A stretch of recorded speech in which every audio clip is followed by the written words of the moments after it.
Hi again, I'm back to talk about Shadow more. In this video, I'll be demonstrating the mechanic Persist. Let's take a look at Safe Hold Elite. Safe Hold Elite has Persist, which means it gets a second lease on life.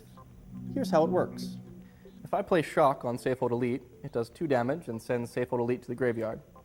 When a creature with Persist is put into the graveyard from play, check whether it had any -1/-1 counters on it when it left play. If it did, it stays dead. But if it didn't, it's returned to play under its owner's control with a -1/-1 counter on it. That means that Persist will usually only work once. If Safe Hold Elite is destroyed now, Persist won't bring it back because it has a -1/-1 counter on it. But let's back up for a second.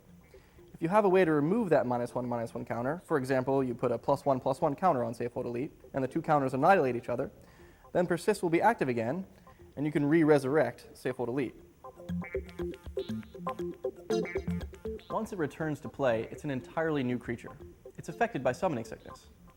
On the plus side, if it's a creature that has a comes into play ability, like Woodfall Primus, that ability will trigger again when it comes back from the graveyard.